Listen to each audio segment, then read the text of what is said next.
I'm banned from Trinidad. I am banned from Trinidad. And the reason for this video coming out now, I had court on Thursday, 3 days ago, and it's all bullshit. Let me speak frankly. It's bullshit, a complete waste of time. I've appeared before a judge virtually 30 times and nothing has been done. Zero has been done. We have gotten nowhere. So, I mean, if this race is a 10-kilometer race, we've moved an inch. So now, after a year, a new judge has been called into my, I don't know, to sit in front of my case because the last judge has been promoted. Now, the prosecutor against me never prepared, never has the information. So, for example, the prosecutor, like trying to get me in jail, will say, Your Honor, I need one more month to complete said task. A month goes by, and the judge will be like, have you completed the task? Oh, no, I've been busy. Okay, let's push it back another month. A month goes by, I say, oh, I had a speaking engagement. I did not complete the task. So another month goes by. Oh, I'm on vacation. So I did not complete the task. Okay, another month goes by. And it just keeps going. This could go on for years. There's no doubt it will go on for years. New judge came in this week, spoke very proper. I appreciated him because he spoke what he thought. He's like, guys, I'm new to this case. We did a 1-hour summary. He's like, this case is a mess. So let's get this straight. Chris is being charged with a very serious charge of sedition. Now I'm at a point where I can face 2 years in jail. But Chris is not allowed in the country because he's been banned. He's been deported. So they went through a process of deporting me without the prosecutor knowing, which is like unheard of. So you want me to face charges in your country, but I'm deported and I can't enter your country, right? Like this is like, you don't have to be overly intelligent to understand. Their case against me is based on 4 words that I can't repeat, because what they did is they tried to charge me with all kinds of bullshit. It didn't stick because I'm not a criminal. I committed no crime. So in one video, when I asked a gang member, how do we bring peace to your community? The gang member said something like a nickname, Half the Dead. And I won't mention the nickname. Not a person's name, not like John Smith of address 123. They said, so-and-so Half the Dead. And I published it, not even realizing what was said. The same person that he mentioned is in like almost every Trinidad song where they talk about killing the guy. And again, taken out of context, it does seem very devilish. But when I asked, how do we bring peace to your community? Now, was everything that I did perfect? No, by no means. I embarrassed the government. I was able to do something that no government official could do. Period. They're not. Now, look, it's a new government in Trinidad. Maybe things have changed. But at the time, the leadership really took what I did as a personal insult. They really didn't like me. So I was in and out of jail. I was on the front page of the newspaper many, many times. Just search Chris Musselwhite Trinidad. You can read the newspaper or BBC and see the article about sedition. So it's been a year. The new judge that was appointed this week said, this is a mess. This is really, really a mess. It's a very, very prominent case. My case is very prominent. It's all over the news globally. But I haven't talked about it for a year because my lawyer is like, Chris, let's not open a new can of worms. But now it's been a year. The new judge is like, it's a mess. This is a mess, a disgraceful mess. He's like, can you please offer, let's work this out before it goes to trial. And the only offer I got, and the reason for me putting this video together on my diary, they said if I plead guilty to something I'm not guilty of, I am not guilty of, they will drop all charges. I'll have no criminal record. But all I have to do is just plead guilty. Look, my son is in the background. Where is he? Over there. I would never recommend in a million years for him to plead guilty to something he did not do. Sedition, if you Google it, is very serious. They're saying I came to the country with the intention to overturn the government. Okay? And even though this is a thorn in my ass, this is something that's on my mind every day, because I love Trinidad and Tobago. I genuinely love Trinidad and Tobago, and I hope one day I can return safely. You know, when I was being arrested the first time, the same man that have me on charges right now brought me in the side room like, Chris, the same man, Mr. Lee, said, Chris, I don't want you. I'm not the one that wants to charge you. I'm on your side. He's like, this higher ups. It's the people above your pay grade, my pay grade, that want you arrested. Do you understand? He didn't want to arrest me, but he's the signing officer. He knew nothing I did was wrong. He told me he was a fan of my work. But at the time, the prime minister wanted to see me in jail. That same prime minister is playing golf somewhere. He's no longer prime minister. He's lost the election.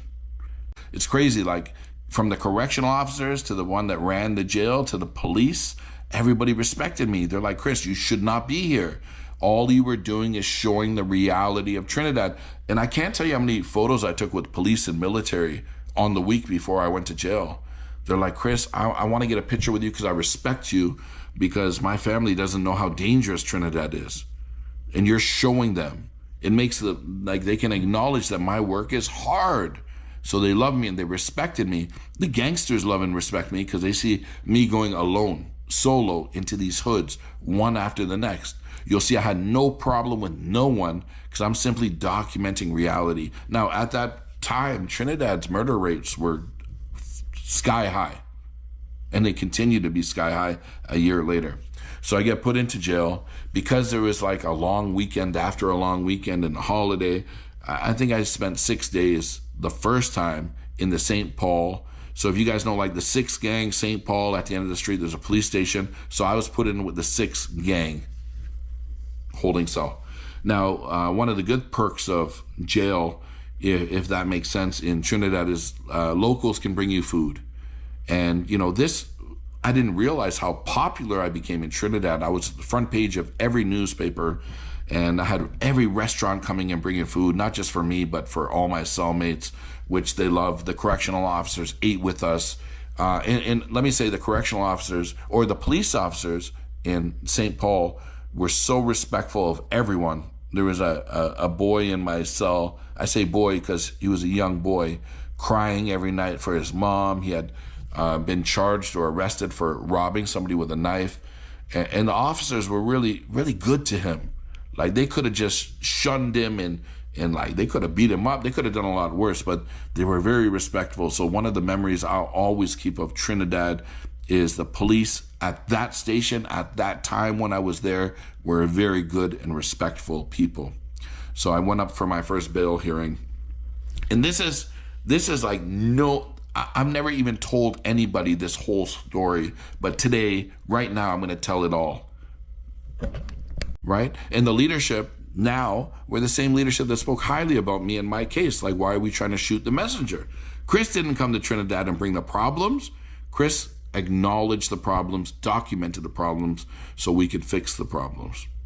So the plea right now, they're telling me plead guilty and face no charges. And I said no. I said, CJ, to the lawyer, what is your recommendation? He said, no, we will never plead guilty to something we did not do. I don't want to ruin my reputation any further. I have committed no crime in Trinidad and Tobago. I had no ill intent. I simply documented what I see. So right now I am banned. This could take a year, 2 years, 3 years to get to court. No matter what happens, I love Trinidad and Tobago. I ended up facing like 3 or 4 weeks in jail overall, which is not easy. I don't want to be in jail. I wasn't meant for jail. I'm not committing a crime. Am I perfect? No. Did I commit the crime that they're accusing me of? Absolutely not. I simply stepped very closely to an unwritten rule not to embarrass a country that I'm in.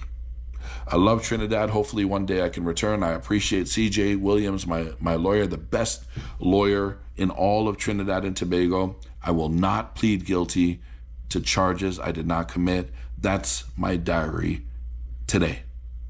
And I'm going to give you some of my personal opinion because this is my channel. Trinidad and Tobago, you should step up to me and say, Chris, let's work together. You can make an impact on tourism in our country. Because I would love to come back and film all of Trinidad and Tobago and help endorse the country. Bring them back, bring them back, bring them back, because Trinidad and Tobago is a country that deserves to enjoy tourism and tourism money. So I know, whether it be direct or indirect, the government will see this video. The press, if anybody in the press of Trinidad and Tobago would like an interview, I would loudly and I would speak with all honesty, love to talk about the situation, because it's stretched on too long. There are bigger problems in Trinidad than me, so I am open to conversation. Send me an email, chrismustlist@gmail.com. Now, for the tourism board in Trinidad and Tobago, let's work together. Bring me back. Let's film and document the better side of Trinidad, because when this all ends and I'm found innocent of my charges, believe you me, it wasn't all for nothing. The money that I've put into bail and lawyers, I'm coming back for it. And I think the only reason that Trinidad and Tobago, the prosecutor's office, has not dropped my charge yet is because they know this. They know this. I have a voice, and my voice is loud and clear. I am not guilty of any charge. And when I shout, I'm not just shouting to a few people, I'm shouting to the world. Trinidad, I love you. The charges laid against me are bullshit. The prosecutor for putting efforts against me that they know I did nothing wrong. I think you're not doing your due diligence. Tourism board, I'm ready to work. I love you. Government, past government that put me in jail, I have no respect for you. I broke no rule or no law. That is it. Chris Mustlist from Winnipeg, talking about my current bullshit charges in Trinidad. Guys, good night. Love you. Hit that subscribe button, please. Good night. And CJ, and Johnny Bravo, and TJ, you guys are the three that really stand out for me. I met so many wonderful people in Trinidad, but you're the three that I would like to shout out right now. Good night, guys. Love you.